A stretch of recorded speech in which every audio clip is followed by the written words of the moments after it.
Ayo, segera download Quran Tadabbur, tafsir dalam genggaman Anda.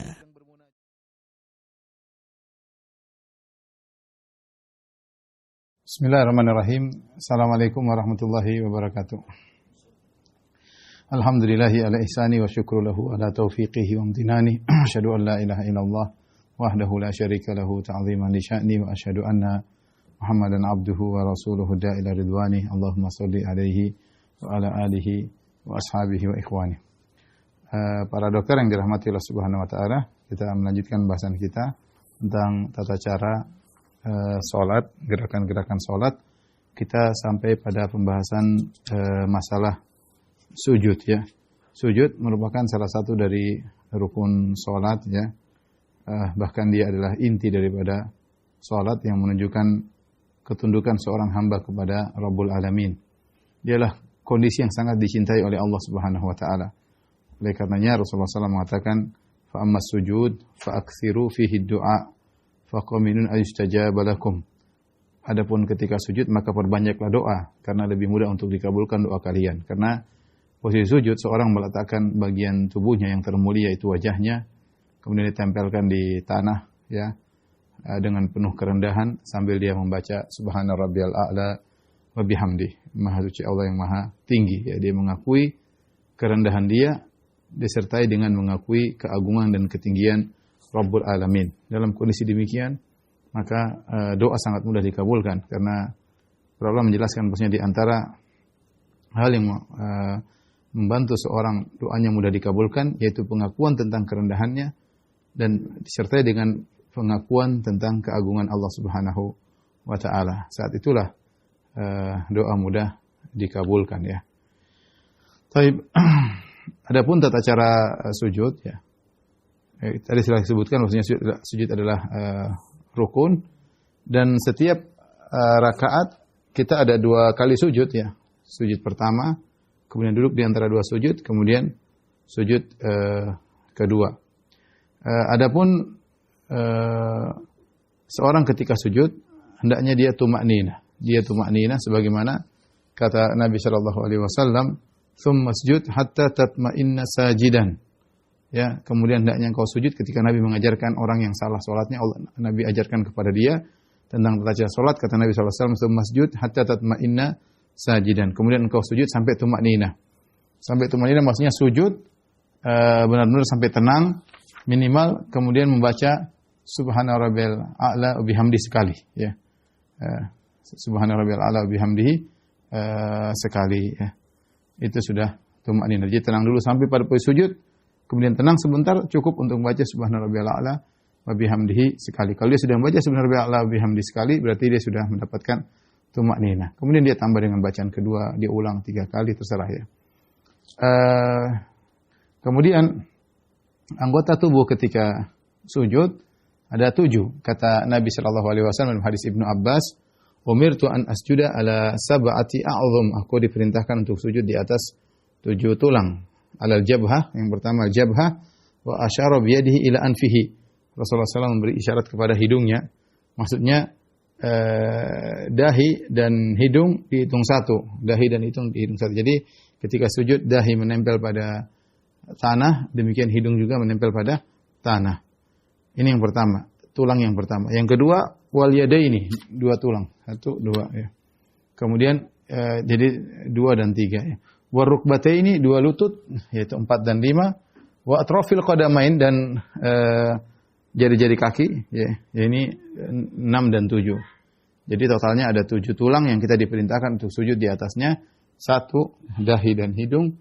Yang kedua telapak tangan. Yang ketiga dan yang keempat dan 5 adalah kedua lutut, yang keenam ketujuh adalah jari-jari kaki ketika kita sedang sujud.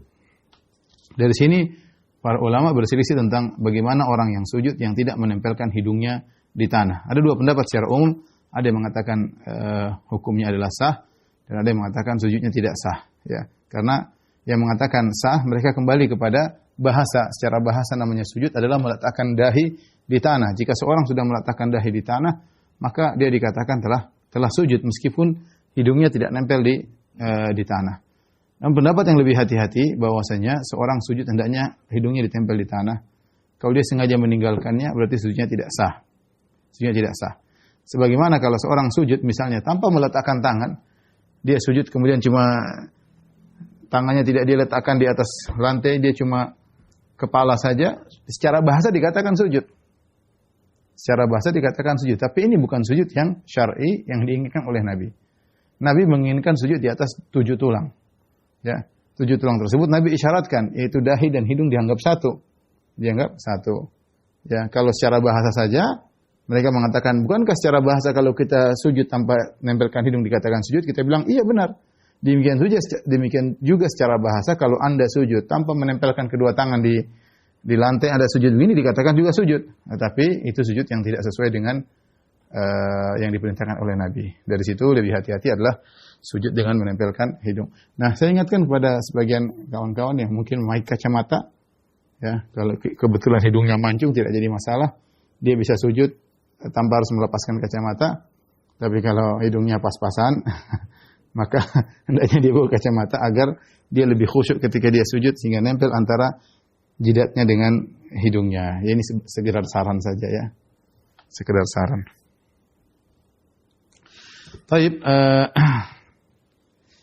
ini pendapat yang lain mengatakan bahwasanya salah satunya sudah cukup hidung tanpa dahi juga oke. Dahi tanpa hidung ada juga oke. Namun yang lebih hati-hati adalah kita sujud dengan menempelkan dahi dan hidung ya.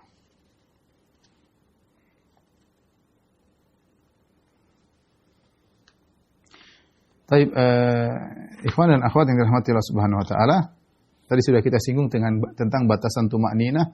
Tumakninah gerakan sujud adalah seorang sujud benar-benar sudah sujud dengan tujuh tulang yang Nabi sudah sebutkan. Setelah itu dia mengatakan subhana rabbiyal a'la. Kalau dia sudah mengatakan subhana Allah wa bihamdi sekali saja, dia sudah meraih tumakninah. Ya, karena bacaan kedua, ketiga dan seterusnya adalah sunnah ya. Satu sudah cukup. Seandainya dia ada buru-buru kemudian dia subhana rabbiyal a'la wa bihamdi kemudian Allahu akbar, enggak apa-apa. Kadang-kadang seorang salat terburu-buru ya, selama dapat tumakninahnya maka tetap sah. Misalnya di bandara atau ada keperluan apa ya. Asalnya seorang sujud dengan tenang dan menikmati sujud tersebut. Lihatlah diriwayatkan oleh Abdullah bin Zubair radhiyallahu anhu, beliau kalau sudah salat maghrib kemudian beliau sujud dan beliau tidak mengangkat kepala dari sujudnya kecuali adzan Isya. Kecuali adzan Isya yang menunjukkan bagaimana beliau menikmati sujud tersebut. Seorang berusaha menikmati sujud di hadapan Allah Subhanahu wa taala, mumpung masih hidup, masih bisa sujud ya. Tidak seperti orang-orang munafik yang atau orang-orang kafir, mereka disuruh sujud mereka tidak mau sujud ya. Makanya ketika hari kiamat mereka disuruh sujud mereka tidak mampu ya. Tulang belakang mereka menjadi lurus, tidak mampu untuk disujudkan. Wa qad kanu yud'auna ila sujudi wa hum salimun. Kata Allah, hari kiamat mereka disujud mereka tidak bisa. Padahal ketika mereka di dunia mereka disuruh sujud mereka bisa, cuma mereka tidak mau. Ketika di hari kiamat mereka mau sujud mereka tidak bisa. Maka seorang menikmati sujud, mumpung dia masih bisa sujud. Ada sebagian orang sudah tidak bisa sujud dan banyak. Saya lihat orang sakit tidak bisa sujud, duduk, sholat dalam kondisi duduk. Ada yang sholat sambil terbaring di atas tempat tidur. Dia tidak bisa sujud. Ya. Dia ingin sujud tapi dia nggak bisa. Ya, dan banyak orang tua yang sekarang sholatnya dengan duduk di atas kursi. Ya. Ada di atas kursi roda, terbang di atas tempat tidur. Dan dia akan merasa kehilangan karena sujudlah nikmat yang Allah berikan kepada seorang. Ketika dia sedang sujud, dia mengakui keagungan Allah Subhanahu wa taala, nikmati hal tersebut. Biasakan diri kita sujud lama dan kita berdoa kepada Allah, berzikir kepada Allah, terutama kalau kita sholat sendirian. Adapun kalau kita jadi imam ya kita jangan lama-lama karena kasihan makmum di belakang. Dan kalau kita jadi makmum kita tidak boleh sujud lama-lama, harus mengikuti gerakan imam. Baik, berikutnya gerakan sujud tidak perlu mengangkat telapak kedua tangan ya. Jadi sudah kita punya kaidah, sudah pernah kita sampaikan, tidak ada gerakan angkat tangan ketika takbir yang berkaitan dengan sujud. Apakah sebelum sujud atau setelah sujud? Tidak perlu angkat tangan. Makanya dari rakaat pertama menuju ke sujud tidak perlu Allahu Akbar. Enggak perlu, langsung aja turun Allahu Akbar. Demikian juga dari rakaat pertama naik ke rakaat kedua tidak perlu angkat tangan. Karena dari sujud menuju berdiri. Jadi semua takbir sebelum sujud atau setelah sujud tidak ada angkat kedua tangan. Tidak ada angkat kedua tangan. Ya. Kemudian ketika turun untuk sujud, maka mana yang didahulukan? Kedua lutut ataukah kedua telapak tangan? Ini khilaf yang kuat di kalangan para ulama. Namun khilafnya adalah hanya sekedar mana yang lebih afdal. Karena hadis-hadis yang datang yang menyuruh untuk meletakkan kedua lutut sebelum kedua tangan, hadisnya dhaif, yaitu hadis Wa'il bin Hujar. Demikian juga hadis yang menyuruh untuk meletakkan kedua tangan sebelum kedua lutut juga hadisnya dhaif. Hadis Abu Hurairah radhiyallahu taala anhu. Oleh karenanya Ibn Taimiyah rahimahullahu taala berkata dalam Majmu' Fatawa, beliau berkata, "Amma sholatu bi kilayhima fajaizatun bittifaqil ulama." Adapun salat dengan dua cara, apakah dengan meletakkan kedua lutut lebih dahulu ataukah dengan meletakkan kedua tangan terlebih dahulu, fajaizatun, maka itu hukumnya boleh bittifaqil ulama, dengan kesepakatan ulama. Tidak ada yang bilang ini salah, dosa, enggak ada. Dua-duanya boleh, ya, dua-duanya boleh dengan kesepakatan para ulama. Insya'al musalli yad'u rukbatayhi qabla yadayhi. Kalau seorang yang salat ingin meletakkan kedua lututnya sebelum kedua tangannya, silakan. Wa insya'a wada'a yadayhi thumma rukbatayhi. Kalau dia ingin dua tangan dulu baru kedua lututnya, silakan. Wa salatuhu sahihatun, dan salatnya sahihah fil halatain, dalam dua cara tersebut bittifaqil ulama, dengan kesepakatan para ulama. Walakin tanaza'u fil afdal, hanya saja mereka khilaf tentang mana yang lebih afdal. Jadi ingat, enggak usah ribut, terlalu ribut mana tangan dulu, kaki dulu, karena dua-duanya boleh. Cuma masalah khilaf tentang mana yang lebih afdal kembali kepada khilaf mereka tentang hadis sahih tidaknya, mana yang lebih kuat di antara dua hadis tersebut. Tetapi yang saya lebih condong, ini afdal saja ya, saya lebih condong kalau seorang muda untuk melakukannya, kecuali ada uzur, mungkin dia sakit, mungkin dia tua, maka dia turun pelan-pelan dengan tangan dulu. Tapi kalau dalam kondisi sehat, dalam kondisi normal, dalam kondisi mudah dia lakukan, maka dua lutut terlebih dahulu daripada kedua tangan. Dua lutut terlebih dahulu daripada kedua tangan. Kenapa? Karena pertama itulah sifat yang kalau kita bilang sistematis, orang turun ya lutut lebih dahulu sampai ke tanah sebelum tangan. Sehingga ketika seorang turun yang baik tentunya lutut dulu, karena lutut lebih dekat dengan tanah baru kemudian kedua tangan. Dan ini disebut oleh para ulama. Ya, sesuai bahwasanya sifat tersebut sesuai dengan tabiat manusia. Yang mana manusia kalau ingin turun dia mendahulukan bagian tubuhnya yang lebih dekat dengan tanah. Yang kedua, ini adalah pendapat jumhur ulama. Ini pendapat jumhur ulama. Ini adalah pendapat mazhab Syafi'i, pendapat mazhab Hanafi, kemudian riwayat yang masyhur dari mazhab Hambali, dan pendapat dipilih oleh Ibnu Qayyim, dikuatkan oleh para ulama mutaakhirin seperti Syekh bin Baz, Syekh Utsaimin rahimahullahu taala. Dan ini juga diriwayatkan dari para sahabat seperti dari Umar bin Khattab radhiyallahu anhu, lutut sebelum kedua tangan, Ibnu Umar, Ibnu Mas'ud, dan dari kalangan tabi'in seperti Ibrahim An-Nakhai, Muslim bin Yasar, Abu Qilabah, Muhammad bin Sirin. Ya. Bahkan Ibrahim An-Nakhai punya perkataan yang agak keras. Dia mengatakan, ditanya tentang orang yang meletakkan kedua tangan sebelum kedua lutut, maka dia berjawab, itu hanya orang dungu yang melakukannya. Tapi kita tidak mengambil perkataan dia ya. Oleh karenanya, Al-Imam Tirmidzi setelah menyampaikan dua pendapat ini tentang dua lutut atau dua tangan, beliau berkata, wal amal alaihi inda aktsari ahli ilmi yarawna an yad'a ar-rajulu rukbatayhi qabla yadayhi. Dan amal yang dan hadis inilah ya, hadis ini yang dilakukan oleh mayoritas ulama, aksari ahli ilmi.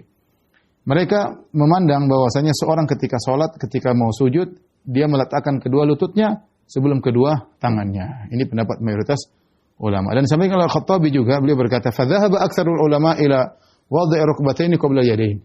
Mayoritas ulama mengatakan mendahulukan kedua lutut sebelum kedua tangan. Wa hadza arfaqu bil musalli, ini lebih mudah bagi orang salat. Wa ahsanu fi syakli, dan lebih bagus kelihatannya. Wa fi ra'yil ain, dan dilihat lebih enak. Dilihat lebih enak. Ini hanya sekedar mana lebih afdal. Seandainya ada seorang dua tangan terlebih daripada dua lutut boleh. Seandainya ada orang melakukan variasi, terkadang dia lutut dulu baru kemudian terkadang dia tangan, tidak jadi masalah. Tidak jadi masalah. Karena hadisnya yang dua-duanya yang melarang kedua lutut atau melarang kedua tangan, hadisnya dua-duanya dhaif. Hadisnya dua-duanya dhaif. Saya jelaskan tentang Sanad-sanadnya bisa dilihat dalam buku bekal salat, tentu tidak saya akan jelaskan di sini ya. Al-Khattabi setelah menyebutkan tentang hadis Wa'il bin Hujr dan hadis Abu Hurairah. Hadis Wa'il bin Hujr itu kedua lutut sebelum kedua tangan, diriwayatkan oleh sahabat Wa'il bin Hujr. Adapun hadis kedua tangan sebelum kedua lutut hadis Abu Hurairah. Al-Khattabi berkata, hadis Wa'il bin Hujr asbatu min hadisi Abi Hurairah. Hadis Wa'il bin Hujr lebih kuat ya daripada hadis Abu Hurairah. Meskipun dua-duanya adalah hadis yang dhaif ya. Baik. Ketika seorang turun ke sujud ya, maka ketika dia sujud hendaknya dia meletakkan kedua tangannya sejajar dengan telinganya. Jadi ketika dia sujud, tangannya sejajar dengan telinganya ya, sejajar ya dengan telinganya. Jadi begini. Jangan begini ke bawah, terlalu bawah, jangan ke atas begini ya, sujudnya yang begini, tapi berusaha sejajar dengan telinganya ya. Demikian juga datang dalam riwayat Rasulullah SAW pernah sujud wa wada'a kaffaihi hadwa mankibaihi, sejajar dengan pundaknya. Jadi dua, boleh begini, jadi dalam kondisi sejajar dengan pundaknya ketika sujud. Artinya ketika seorang sujud dianggap saja ini lantai, ya, dia sejajar dengan pundaknya, atau dia naikkan sedikit sejajar dengan telinganya. Ini dua riwayat datang dari Nabi Shallallahu Alaihi Wasallam. Ya, datang dari Nabi Shallallahu Alaihi Wasallam. Kemudian ketika sujud hendaknya ketiaknya dibuka, jangan sujud begini, tapi sujud dibuka. Ya, dibuka sampai disebut dalam hadis hatta yabdua bayadu ibtaihi, terlihat putih ketiak Nabi Shallallahu Alaihi Wasallam. Jadi Rasulullah SAW buka ketika sujud, beliau buka ketiaknya. Ini terutama jika seorang sholat sendiri atau dia jadi imam. Adapun kalau dia jadi makmum, barang-barang kasihan kalau dia begini nanti kena kepala orang. Jadi begini ya. Kalau kita sholat bareng-bareng, kata Syekh Utsaimin rahimahullah, hal ini tidak diterapkan. Karena ketika para sahabat melihat Nabi sholat, Nabi sedang posisinya sebagai imam atau sedang sholat sendiri. Adapun kalau kita sholat berjamaah, maka kita lembut dengan kawan sebelah ya. Jangan kita kemudian paksa begini. Dan sebagian orang salah pengertian, dia sholat paksa begini, akhirnya kasihan. Pertama, mengganggu kepala orang. Yang kedua, aroma ketiaknya juga lari ke kepala orang ya. Karena kebuka ketiaknya sehingga terkadang aromanya terbang ke kanan dan terbang ke kiri. Maka cukup dengan begini, tidak perlu dibentangkan. Ini berlaku bagi akhwat juga. Akhwat juga ketika sujud hukum asalnya, salat laki-laki dan perempuan sama dengan dibuka. Ya. Kecuali kata para ulama, kecuali ketika dia salat di hadapan mungkin ada lelaki yang bukan mahramnya, hendaknya ditutup agar tidak kelihatan bentuk tubuhnya. Mungkin kalau dia begini akan kelihatan sebagian yang terlihat, maka dia rapat supaya tidak terlihat. Tapi kalau seandainya dia di depan mahramnya atau tidak ada orang lain, dia sholat sebagaimana yang dicontohkan oleh Nabi SAW dengan membuka kedua ketiaknya. Kemudian ketika sujud, ya, siku harus diangkat. Tidak boleh orang sujud begini dengan nempelkan kedua tangannya di lantai. Ini dilarang, ya. Tapi harus diangkat ketika sujud. Ada orang sebagian orang sholat sujud begini. Kemudian ini salah, Rasulullah SAW melarang ya. Rasulullah SAW bersabda, "Idza sajadta fadha' kaffaika warfa' mirfaqaika." Kata Nabi SAW, jika kau sujud, letakkan kedua telapak tanganmu dan angkat kedua sikumu, ya. Kemudian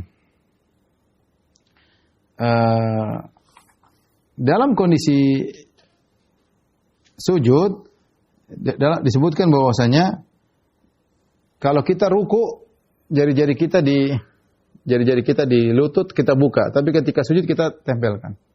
Jangan kita sujud dengan jari terbuka begini, enggak. Tapi kita tutup. Ketika kita sujud, tangan kita tertutup, bukan kita buka begini, tertutup. Sebagaimana diriwayatkan dari Nabi sallallahu alaihi wasallam.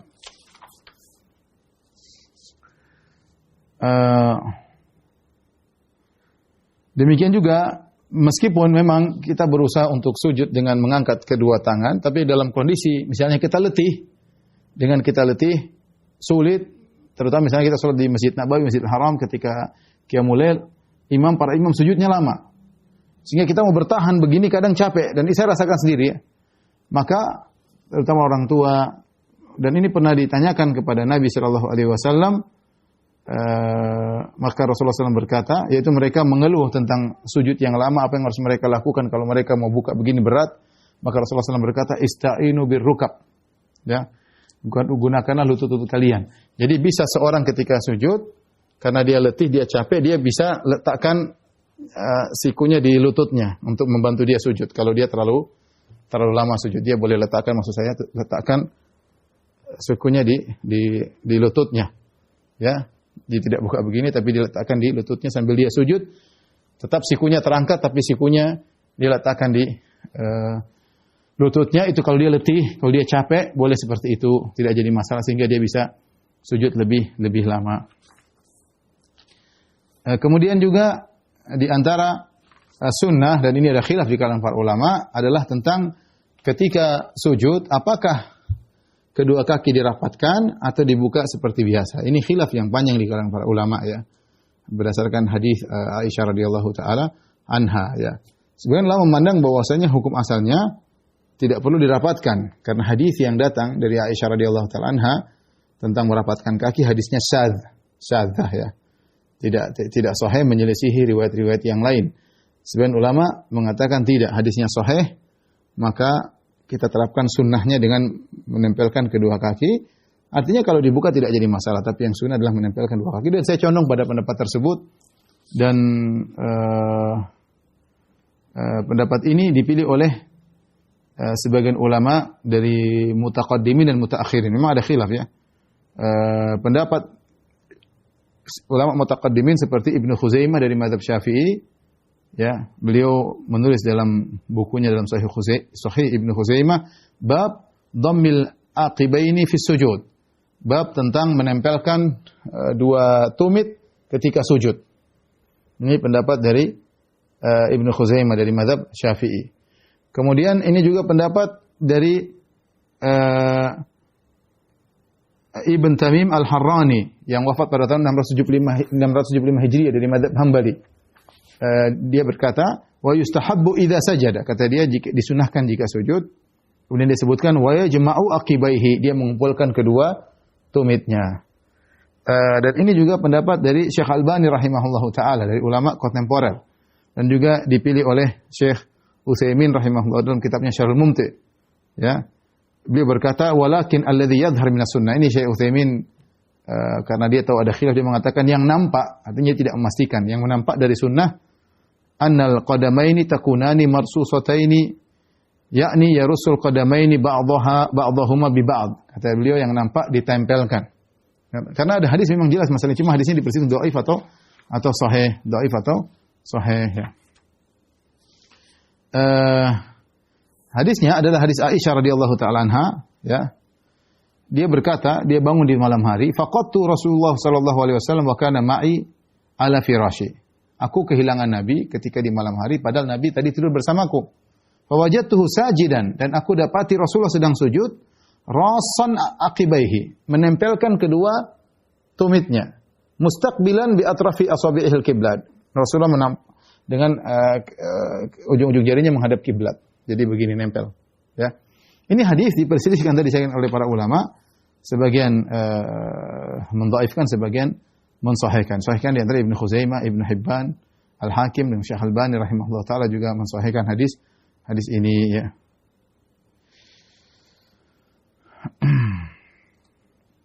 Hal ini didukung juga dengan lafal yang lain ya. Kalau ini hadis riwayat Ibnu Khuzaimah, riwayat Ibnu Hibban, riwayat Al-Hakim yang dengan tegas mengatakan rasan ya, rasan aqibaihi. Rasulullah SAW menempelkan dua tumitnya. Ini sangat jelas hadisnya. Tapi hadis ini tadi saya katakan datang dalam suatu riwayat ya dari Sa'id bin Abi Maryam, Yahya bin Ayyub, Umarah bin Ghaziyah dan Abu Nasr dari Urwah bin Zubair. Cuma riwayat ini saja yang menyebutkan hal tersebut. Ya, ini saya sebutkan dalam pohon sanad di kitab bekal salat. Tetapi datang dalam riwayat lain dalam Sahih Muslim, meskipun tidak tegas tapi mengisyaratkan, Aisyah berkata, faltamastuhu, aku pun malam hari aku kebangun, aku cari Nabi sallallahu alaihi wasallam. Fawaqa'at yadi, maka tanganku menyentuh ala batni qadamaihi. Tanganku menyentuh telapak kaki kedua kaki Nabi sallallahu alaihi wasallam wa huwa fil masjid wa huma mansubatani. Ya, tanganku menyentuh kedua telapak kaki beliau dan beliau sedang sujud, ya, di tempat salat, sementara kedua kaki beliau tegak, dalam posisi tegak. Di sini Aisyah mengatakan tanganku memegang kedua telapaknya. Aisyah menggunakan kata mufrad, tanganku. Dia tidak mengatakan kedua tanganku menyentuh kedua kaki Nabi. Dia mengatakan dalam Sahih Muslim, tanganku menyentuh kedua telapak kaki Nabi. Berarti telapak kaki Nabi lagi dempet. Seandainya terpisah, maka dia akan mengatakan tanganku menyentuh salah satu telapak kaki Nabi. Tapi di sini satu tanganku menyentuh kedua telapak kaki Nabi, berarti telapak kaki Nabi sedang nempel. Intinya ini masalah khilafiyah, ya. Saya bahas panjang tentang sanadnya, nanti bisa dilihat di buku bekal salat. Dan saya lebih memilih bahwasanya seorang salat disunahkan untuk menempelkan kedua kaki. Kedua kaki hukumnya sunnah. Itu lebih menutup bagi laki-laki, bagi wanita. Kadang-kadang, ini saya lihat kenyataan, kadang-kadang seorang ketika buka dia pakai sarung, kadang-kadang sarungnya tertiup angin, bisa terlihat apa yang terlihat, ya. Tapi kalau dia nempelkan kakinya, lebih tertutup. Tapi ala kulli hal ini masalah khilaf di kalangan para ulama. Yang membuka kakinya silakan, yang menempelkan juga silakan, semuanya ada salafnya. Semuanya ada salafnya. Tapi sekarang kita praktekkan tentang tata cara sujud secara sederhana, ya. Ya. Baik. Jadi ketika kita sudah sami Allahu liman hamidah, kan? Sami Allahu liman hamidah, Rabbana lakal hamd, kita baca doa i'tidal. Setelah kita mau sujud, Allahu akbar, ingat, tidak perlu angkat tangan. Tidak perlu angkat tangan. Karena kita mau sujud, jadi tidak perlu angkat tangan. Kita tinggal Allahu akbar. Nah, jumhur ulama mengatakan kedua lutut terlebih dahulu, begini. Baru kemudian begini. Ya, ini pendapat mayoritas ulama, ya. Boleh. Cara kedua yaitu dengan kedua tangan terlebih dahulu, baru kemudian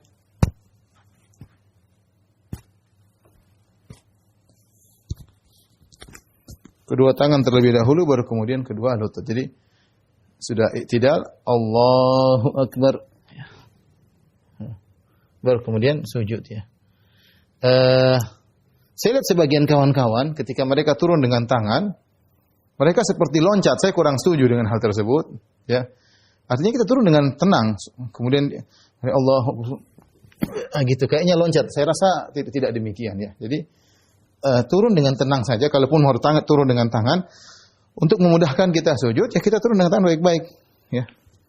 Tidak apa-apa kita begini, kita majukan lagi, ya, baru maju. Jangan kemudian seakan-akan kita loncat ke depan. Baru kemudian kita sujud, jangan lupa hidung kemudian nempel di lantai, ya.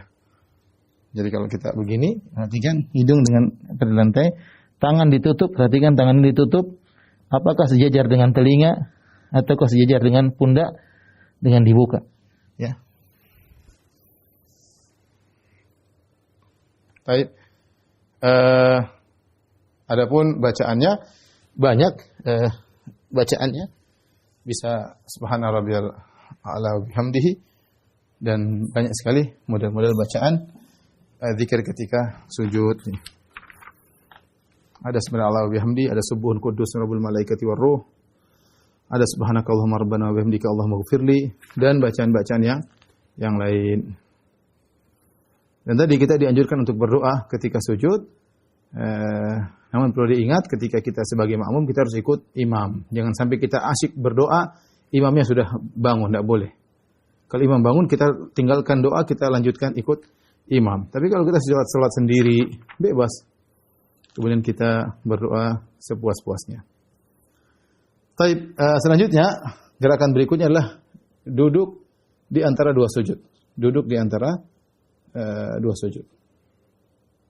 Duduk di antara dua sujud adalah juga rukun salat. Ya, berdasarkan dari hadis Abu Hurairah radhiyallahu anhu ketika Nabi menjelaskan kesalahan orang yang salah salatnya, kata Nabi kepada orang yang salah salatnya tersebut, "Tsumma sujud hatta tatma'inna sajidan, tsumma irfa' hatta tatma'inna jalisan." hendaknya kau sujud sampai kau sujud dengan tumakninah. Tsumma irfa', kemudian kau bangkit dari sujud sampai kau duduk dengan tumakninah, sampai kau duduk dengan tumakninah. Duduk dengan tumakninah di antara dua sujud adalah rukun salat. Tsumma sujud, kemudian sujud lagi hatta tatma'inna sajid. Kemudian sujud lagi sampai kau tumakninah dalam sujudmu. Nah, situ Nabi menyebutkan duduk di antara dua sujud.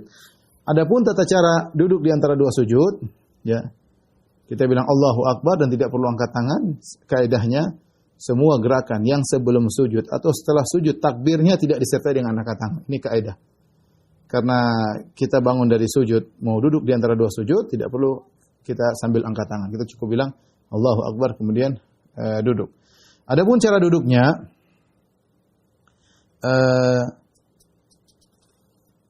kebanyakan sahabat meriwayatkan dengan duduk iftirash.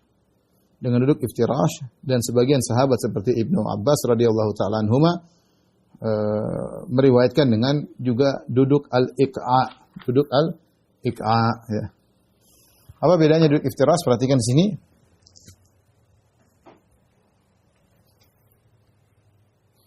Nah, sebelumnya duduk. Jadi kalau kita habis sujud kita bangun Allahu Akbar, nanti tangan kita begini, ya, atau boleh turun sedikit boleh, ya, begini boleh, di paha boleh, dalam sebagian riwayat paha dan lutut boleh begini dua-duanya. Silakan begini boleh, ya. Adapun duduknya ada dua cara yang sering diriwayatkan dari Nabi dengan duduk iftirash, yaitu dengan seperti ini, duduk di atas kaki kiri, kemudian kaki kanan ditegakkan seperti ini, namanya duduk iftirash yang biasa kita lakukan. Ini yang paling sering Nabi lakukan. Ibnu Abbas pernah meriwayatkan dengan duduk al-iqa', ini juga sunnah, tapi jarang-jarang, bukan sering seperti ini duduknya. Jadi ininya ditegakkan, ya, bukan begini ya, ini salah. Kecuali kalau orang lagi sakit, ini namanya dihamparkan, tidak. Tapi ditegakkan kedua lututnya, kedua kakinya. Setelah ditegakkan, duduk di atas dua tumit seperti ini. Namanya duduk iqa'. Ini cuma duduk di antara dua sujud. Bukan duduk ketika tasyahud. Ini duduk di antara dua sujud, boleh seperti ini. Sesekali kita lakukan, oke. Yang terbaik sering kita lakukan adalah begini. Dan inilah yang dianjurkan oleh Nabi sallallahu alaihi wasallam, ya. Adapun cara duduk yang lain, ya, seperti begini misalnya, ya. Ini tidak disunnahkan, ya. Kecuali mungkin sakit pada kakinya, ya. Saya juga kadang-kadang seperti ini, kalau kaki saya lagi bengkak, saya duduknya begini. Karena kalau saya begini, saya lagi sakit kadang-kadang. Ya, tapi kalau dalam kondisi normal, kita jangan duduk seperti ini. Atau kita duduk begini sambil kemudian bokong kita kena lantai. Ini juga salah, duduk yang salah. Atau kita duduk begini, iqa', tapi begini caranya. Keluar, lihat.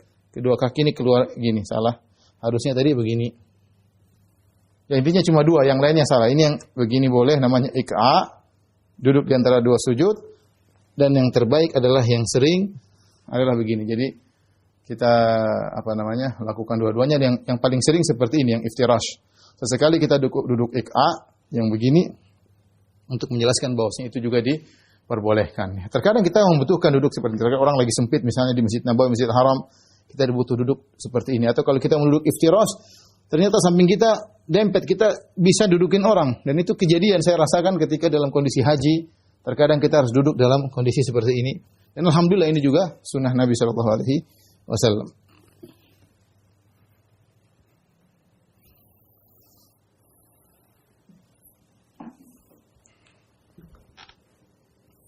Tawus berkata kepada Ibnu Abbas tentang duduk iqa', kenapa duduk begitu? Kata Ibnu Abbas, hiya sunnah, ini sunnah. Fa qulna lahu inna lanarahu jafa'an. Kami lihat cara duduk seperti itu seperti duduk yang tidak pantas atau kurang sopan, kaku, jafa, namanya kaku. Jafa'an birrajul, kayaknya kaku, duduk kayak begitu. Maka Ibnu Abbas berkata, bal hiya sunnatu nabiyyika sallallahu alaihi wasallam. Mau dibilang kaku, mau dibilang enggak sopan, ini sunnah Nabi Muhammad sallallahu alaihi wasallam. Tadi sudah kita jelaskan bahwasanya posisi kedua tangan ketika duduk di antara dua sujud di paha atau sebagian di paha dan sebagian di lutut, dua-duanya diperbolehkan.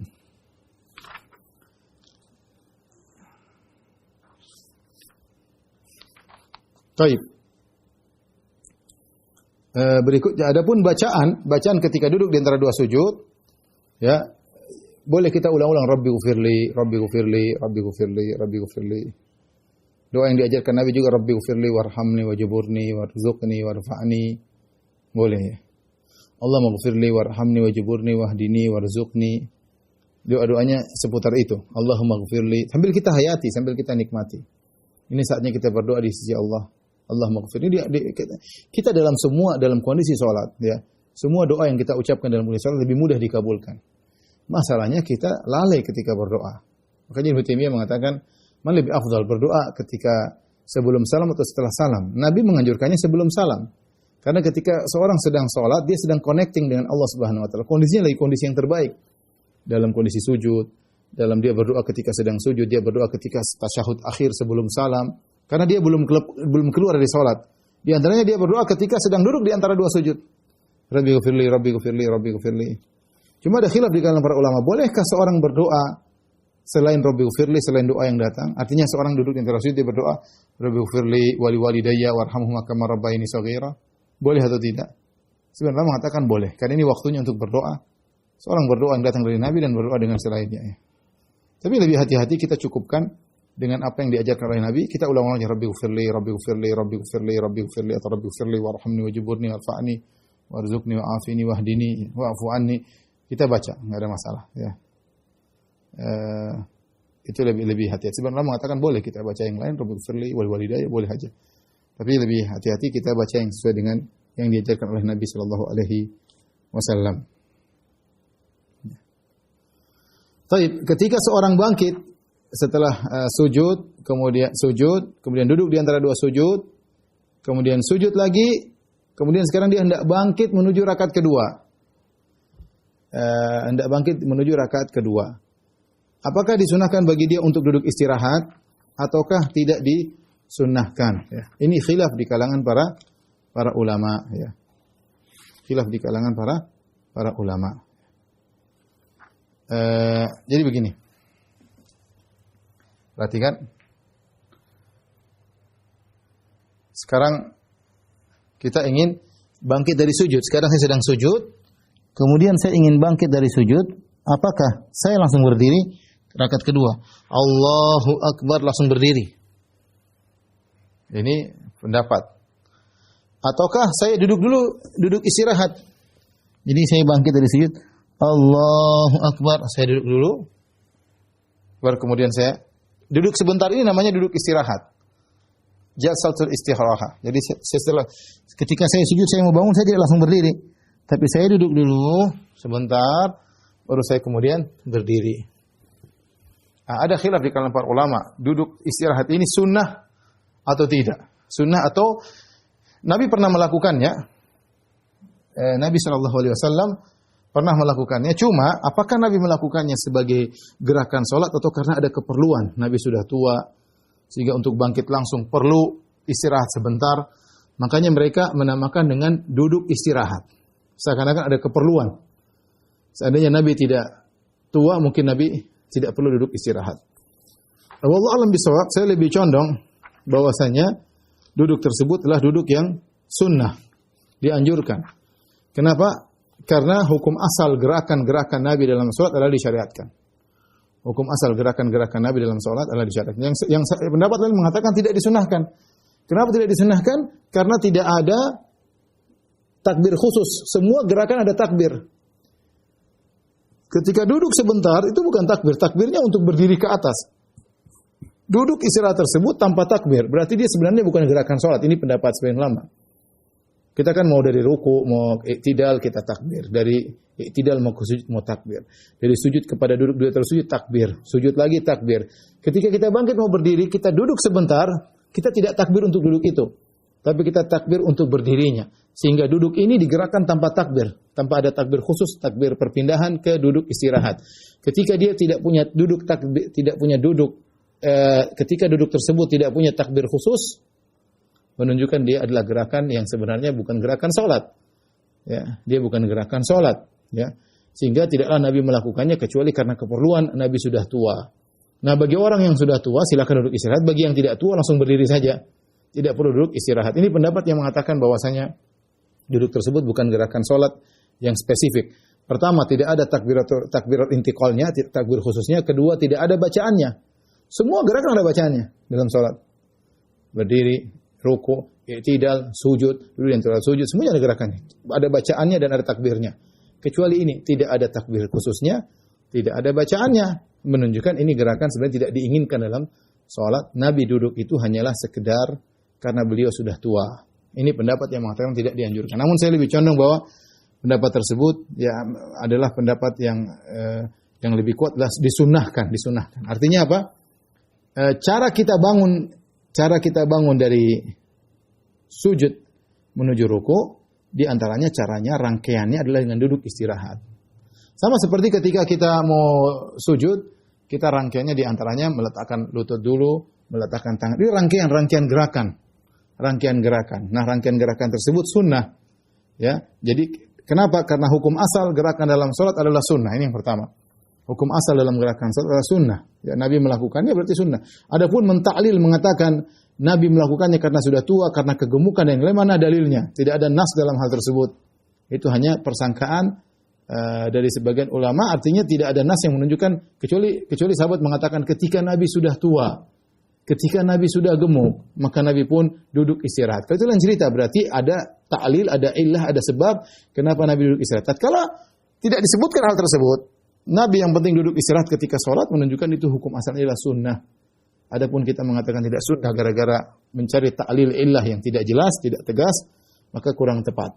Maka saya lebih condong bahwasanya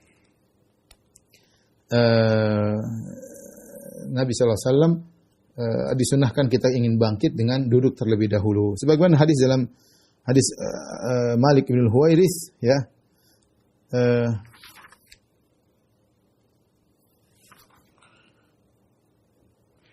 Ini pendapat mazhab Syafi'i dan dipilih oleh Ibnu Hajar rahimahullahu taala. Dan hadis ini gerakan ini duduk istirahat ditunjukkan beberapa hadis, di antaranya hadis Malik bin Huwairis. Annahu ra'a Nabi sallallahu alaihi wasallam yusalli fa idza kana fi witrin min salati lam yanhad hatta yastawiya qa'idan. Kalau Nabi sallallahu alaihi wasallam sedang di salat yang rakaat pertama atau rakaat ketiga, Nabi ingin bangkit ke rakaat kedua, dari pertama ke rakaat kedua atau rakaat ketiga, rakaat keempat, maka Nabi SAW tidaklah bangkit kecuali Nabi duduk sampai sempurna duduknya, itu duduk istirahat. Ya. Sebagian ulama mengatakan, yang tadi mengatakan Malik ibn Huwairis tidaklah ketemu Nabi kecuali Nabi sudah mau meninggal dunia, Nabi sudah tua. Sehingga mereka mengatakan ini gerakan Nabi ketika Nabi sudah tua, ya. Namun ada hadis yang lain, ya, hadis yang diriwayatkan Abu Humaid As-Sa'idi, beliau berkata, "Tsumma hawa sajidan, tsumma sana rijlahu wa qa'ada hatta raja'a kullu adhin mawdi'ahu, tsumma nahadha." Ternyata hadis tentang duduk istirahat bukan cuma diriwayatkan oleh Malik bin Huwairis yang memang ketemu Nabi ketika tua, bahkan diriwayatkan juga oleh Abu Humaid As-Sa'idi. Abu Humaid As-Sa'idi juga meriwayatkan. Jadi bukan Malik bin Huwairis saja.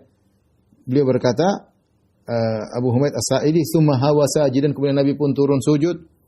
"Tsumma sana rijlahu wa qa'ada hatta raja'a kullu adh mawdi'ahu, tsumma nahadha." Terus dia jelaskan sebelum Nabi berdiri, Nabi duduk dulu. Nabi duduk dulu sampai seluruh tulang kembali kepada tempatnya, baru kemudian Nabi berdiri, menunjukkan ada duduk istirahat. Intinya silakan mau berdiri langsung ada pendapat, tapi saya lebih condong disunahkan untuk duduk istirahat. Tapi masalah berikutnya ketika hendak bangkit adalah mengenai bertumpu dengan kedua tangan ketika bangkit menuju berdiri, ya, bertumpu. Datang dalam hadis yang sahih, Rasulullah SAW ketika ingin berdiri dari sujud, ingin berdiri ketika bangkit, Rasulullah SAW wa'tamada 'alal ardi tsumma qama. Nabi bersandar kepada tanah, kemudian Nabi berdiri. Nabi bersandar kepada tanah, Nabi berdiri.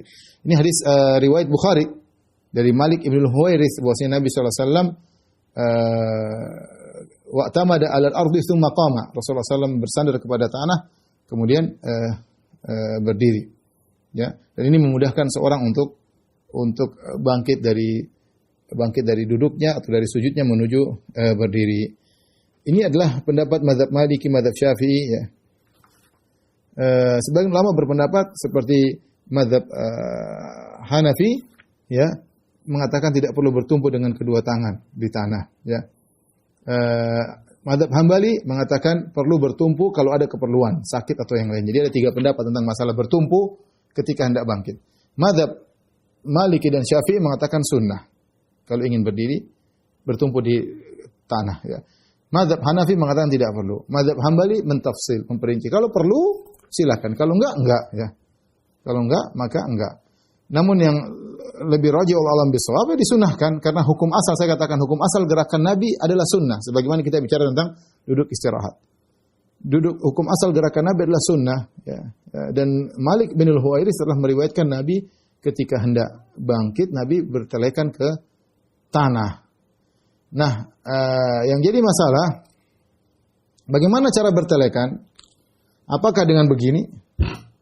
Ataukah dengan begini? Ataukah dengan begini?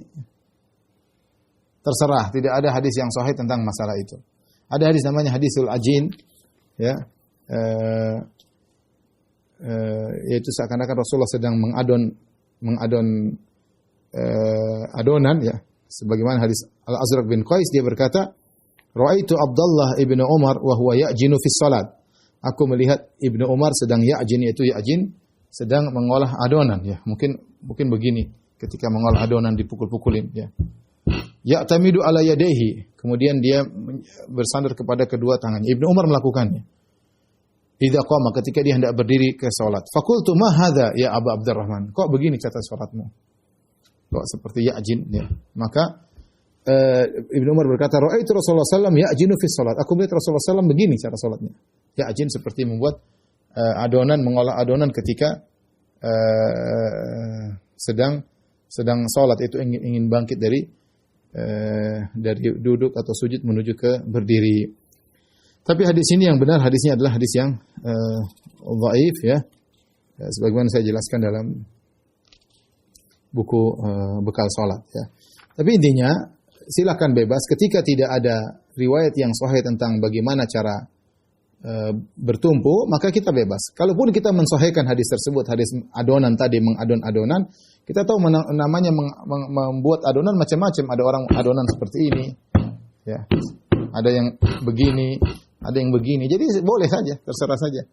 Jadi kalau kita, yang penting bangkit sunnahnya adalah dengan bersandarkan. Coba kita praktekkan, ya.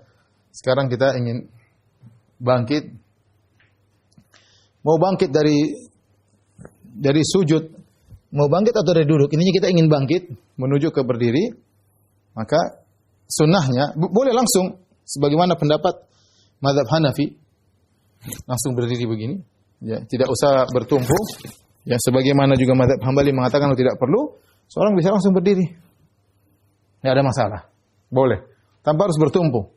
Dia bertumpu dengan pahanya atau dia jadi nggak jadi masalah. Tapi sunnahnya tadi mazhab Syafi'i, mazhab Maliki, maka dengan bertumpu. Nah, bertumpu ini boleh begini bagi orang yang mensahihkan hadis ajin, tapi yang benar hadisnya dhaif, ya. Dan namanya mengadon tidak mesti begini, boleh begini, boleh begini, boleh begini. Jadi intinya boleh. Yang penting kita berdiri dengan bertumpu. Intinya adalah memudahkan kita untuk berdiri. Mau kita begini, sebagian orang suka begini karena lebih kokoh. Sebagian orang cukup begini. Sebagian orang ringan aja, dia cuma begini bisa.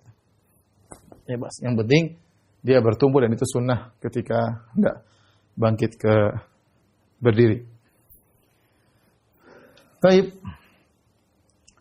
Yang terakhir kita bahas tentang tasyahud dan duduk tasyahud awal, ya. Duduk tasyahud awal dan tasyahudnya, ya.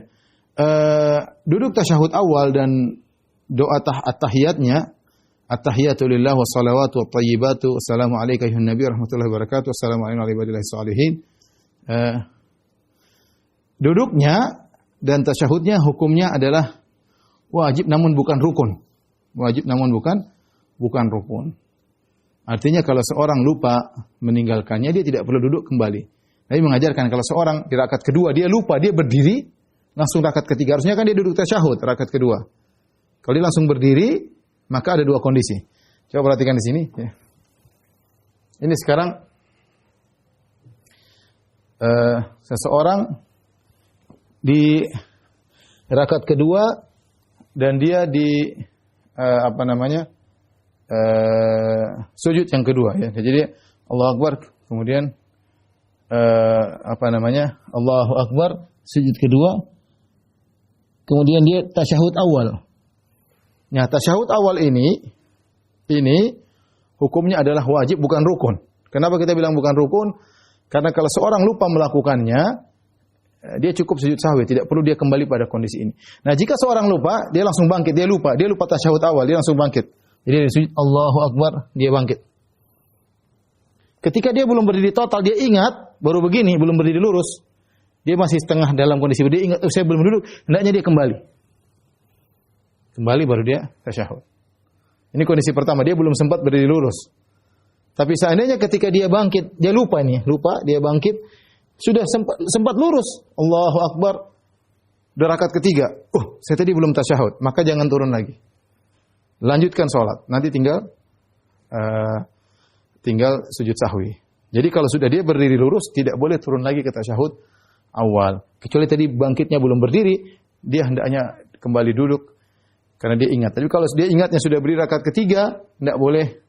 Dia sudah berdiri, makmum mengatakan subhanallah, subhanallah, udah lanjut aja. Dia sudah terlanjur berdiri. Lain halnya dia belum berdiri, mau bilang subhanallah, segera balik. Tapi kalau terlanjur berdiri, lanjutkan saja, nanti tinggal sujud sahwi di akhir. Makanya dikatakan sebagai wajib, bukan rukun. Kalau rukun dia harus kembali.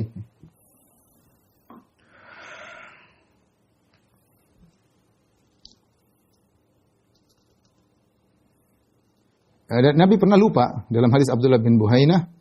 Nabi SAW salat bihim adh-dhuhr, Rasulullah SAW salat dhuhr, faqama fi rak'ataini al-ulayaini lam yajlis. Rasulullah SAW bangkit dari rakaat kedua, ketiga tidak duduk tasyahud. Faqama an-nasu ma'ahu, orang-orang pun ikut berdiri. Tidak ada yang tasyahud awal. Hatta idza qada salat, ketika sudah selesai salat, wa antadhara an-nas taslimahu. Rupanya Nabi ingat setelah lewat. Ternyata Nabi duduk sujud, Nabi sebelum salam, Nabi sujud sahwi 2 kali.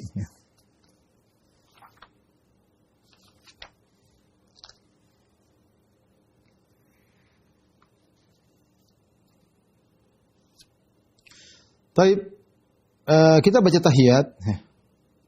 Ketika dengan begini caranya kita meletakkan di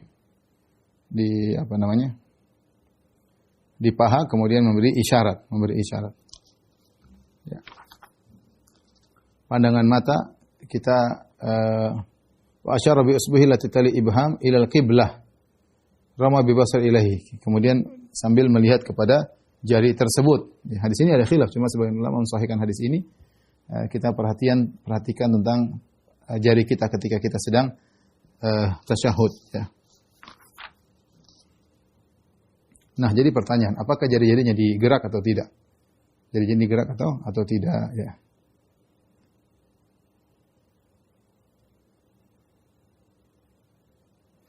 Taib, masalah yang sering ditanyakan, masalah menggerak-gerakkan jari. Karena datang dalam riwayat dari Wa'il bin Hujar, dari perawi yaitu Zaidah bin Qudamah, dari Asim bin Kulayb, dari ayahnya dari Wa'il bin Hujar, bahwasanya Nabi SAW memberi isyarat dengan tangannya, kemudian wa yuharrikuha ya. Kemudian Nabi SAW menggerak-gerakkannya, yuharrikuha. Asyara bisababatihi yuharrikuha. Nabi memberi isyarat dengan telunjuknya, Nabi menggerakkannya. Nah, masalah Nabi menggerakkan jari ini khilafnya panjang di kalangan para ulama. Hadisnya sahih atau dhaif. Ada khilaf tentang masalah riwayat tersebut. Saya sendiri lebih condong hadisnya dhaif. Saya kasih gambaran sederhana tentang hadis ini ya, tentang hadis-hadis tentang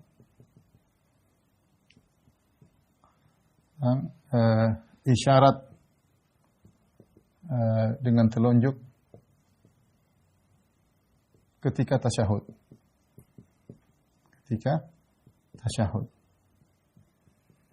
Hadisnya datang dari beberapa sahabat ya. Dari 6 sahabat. Dari diantaranya Ibnu Umar, kemudian Ibnu Zubair, Abdullah bin Zubair,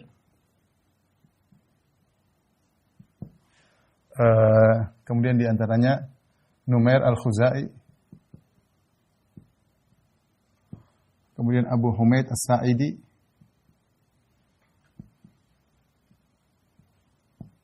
kemudian Abdurrahman bin Abi Abza,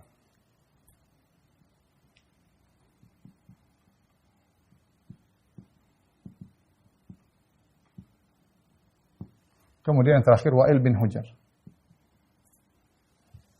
Ini semua sahabat yang meriwayatkan tentang bin Hujr. Baik, ini ada, saya kasih nomor ya. 1, 2, 3, 4, 5, ada 6. 6 sahabat. Perhatikan, kelima sahabat ini semuanya datang dalam satu lafal. Wa asyara bis-sababah. Cuma lafalnya demikian. Nabi SAW memberi isyarat dengan telunjuknya. Nah, cuma begini, tanpa ada penjelasan, tanpa ada menggerakkannya ya. Perhatikan. Tanpa ada penjelasan menggerak-gerakkannya.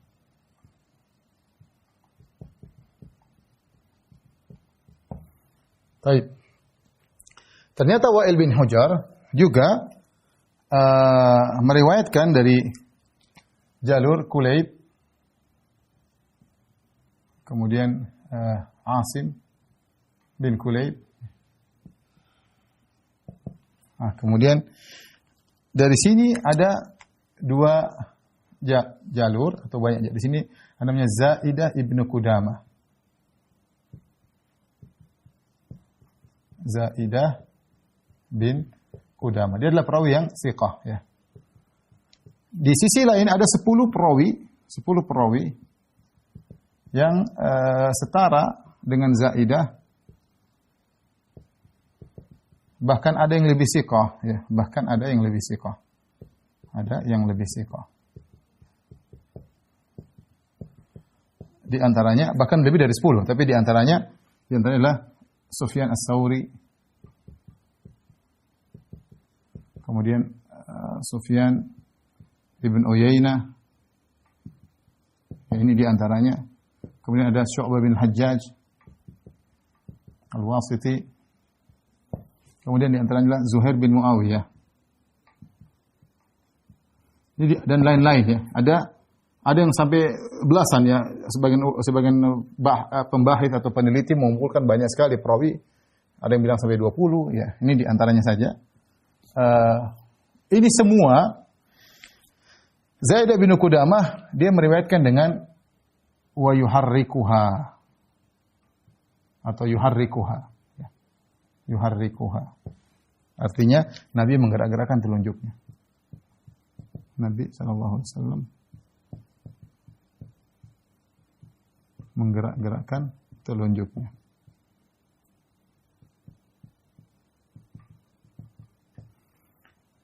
Sementara yang lain cuma sama seperti sana. Wa asyara bis-sababah.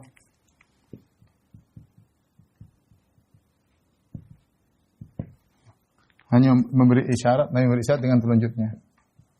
Nabi SAW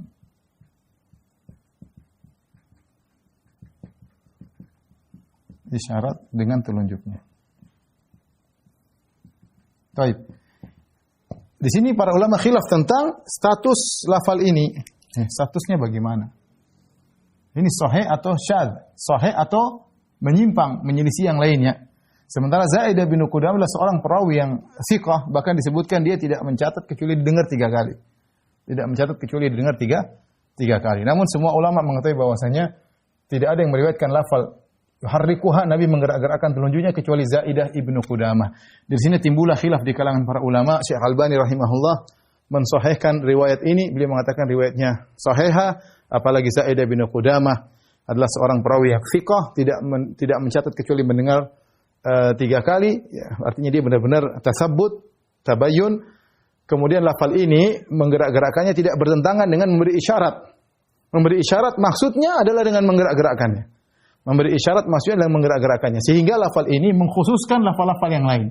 Kalau kita bicara secara hukum fikih, benar bahwasanya lafal menggerak-gerakkannya tidak bertentangan dengan memberi isyarat. Memberi isyarat banyak macamnya.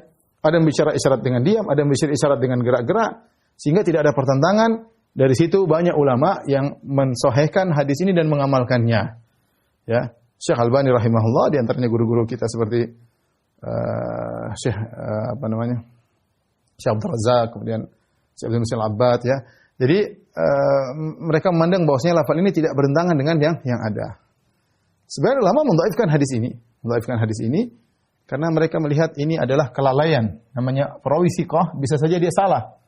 Kenapa? Karena dia menambah sebuah lafal, ya, yang menyelisih yang lain. Karena lihat, ini bayangkan, kalau Nabi seandainya menggerak-gerakkan, saya secara logika saja, kalau Nabi seandainya setiap salat menggerak-gerakkan, maka inilah gerakan yang sangat yulfitul anzar, sangat menarik perhatian. Apakah sahabat yang 5 ini, Ibnu Umar, Ibnu Zubair, Numair al-Khuzai, Abu Hamid as-Sa'idi, Abdurrahman bin Abi Abza tidak meriwayatkan hal tersebut? Karena saya bilang ya, menggerakkan jari perkara yang menarik perhatian, itu tidak.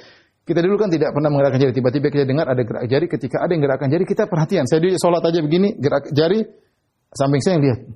Anak kecil ada salat samping saya yang lihat. Dia heran lihat saya gerak jari. Jadi ini gerakan yang menarik perhatian. Seandainya Nabi menggerakkan jari seperti ini ketika salat, tentu sahabat ini tidak akan luput meriwayatkannya. Kemudian juga ini perawi yang 10 ini tidak mungkin luput meriwayatkannya, padahal sama-sama meriwayatkan dari jalur yang sama. Nah, ternyata yang meriwayatkan cuma satu orang ini, Zaidah ibnu Qudamah. Maka saya lebih condong bahwasanya riwayatnya riwayat yang syadzah, riwayat yang tidak sahih. Artinya seorang yang thiqah terkadang dia mungkin keliru, sebagaimana Al-Baihaqi berusaha membawakan Zaidah mungkin meriwayatkan dengan makna. Dia memahami memberi isyarat dengan menggerakkan. Ini perkataan Al-Baihaqi. Dia mengatakan Zaidah ibnu Qudamah ketika meriwayatkan, dia meriwayatkan dengan makna. Dia memahami asyara bisababah, memberi isyarat dengan telunjuk, maksudnya menggerakkannya. Sementara yang lainnya tidak meriwayatkan dengan lafal seperti ini. Jadi saya lebih condong kalau ketika tasyahud tidak perlu menggerakkan jari. Dari sini ada beberapa pendapat, 5 pendapat disebutnya dalam buku bekal salat.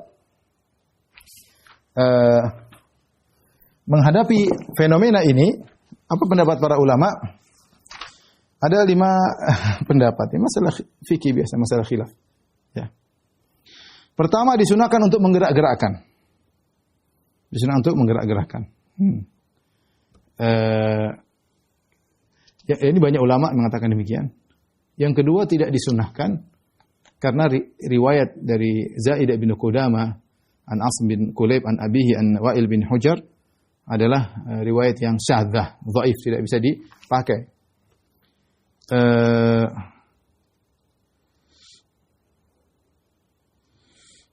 Kemudian juga itu pendapat kedua, ini pendapat yang saya condong. Pendapat ketiga, disunahkan untuk digerakkan sesekali. Disunahkan untuk digerakkan sesekali. Dan ini pendapat Ali Adam Etyubi rahimahullah, seorang pengajar ahli hadis yang mengajar di Masjidil Haram di Mekah, dan beliau baru-baru saja meninggal rahimahullah dari Ethiopia. Syekh Ali Adam. Beliau mengatakan, beliau mensahihkan hadis ini, tambahan gerakan, dan ini masalah khilaf dengan para ahli hadis. Dan beliau mengatakan kalau begitu sesekali saja digerak-gerakkan. Kenapa? Kebanyakan riwayat tidak menyebutkan menggerakkan. Maka kita melaksanakan yang terbanyak. Sesekali kita gerakkan, oke. Ini pendapat ketiga. Pendapat yang keempat, ini ada 4 pendapat ya. Pendapat yang keempat, kedua-duanya adalah sunnah. Terserah mau gerak mau enggak, dua-duanya sunnah. Dan ini adalah pendapat As-Sun'ani dalam kitabnya Subulus Salam. Dua-duanya sunnah. Mau gerak mau enggak, dua-duanya hadisnya sahih. Karena Nabi dalam beberapa cara-cara salat Nabi variasi.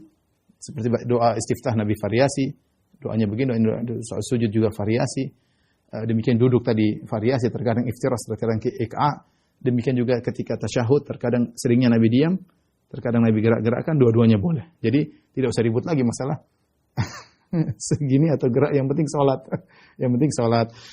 Sampai di sini aja dulu. Saya lupa ketika bangkit dari tasyahud awal menuju rakaat ketiga, jangan lupa angkat tangan. Allahu Akbar. Ya, angkat tangan. Wallahu a'lam bishawab. Demikian saja kepada para dokter kajian kita. Insyaallah kita lanjutkan bulan depan dengan izin Allah Subhanahu wa taala. Kurang lebihnya saya mohon maaf. Wabillahi taufiq wal hidayah. Assalamualaikum warahmatullahi wabarakatuh.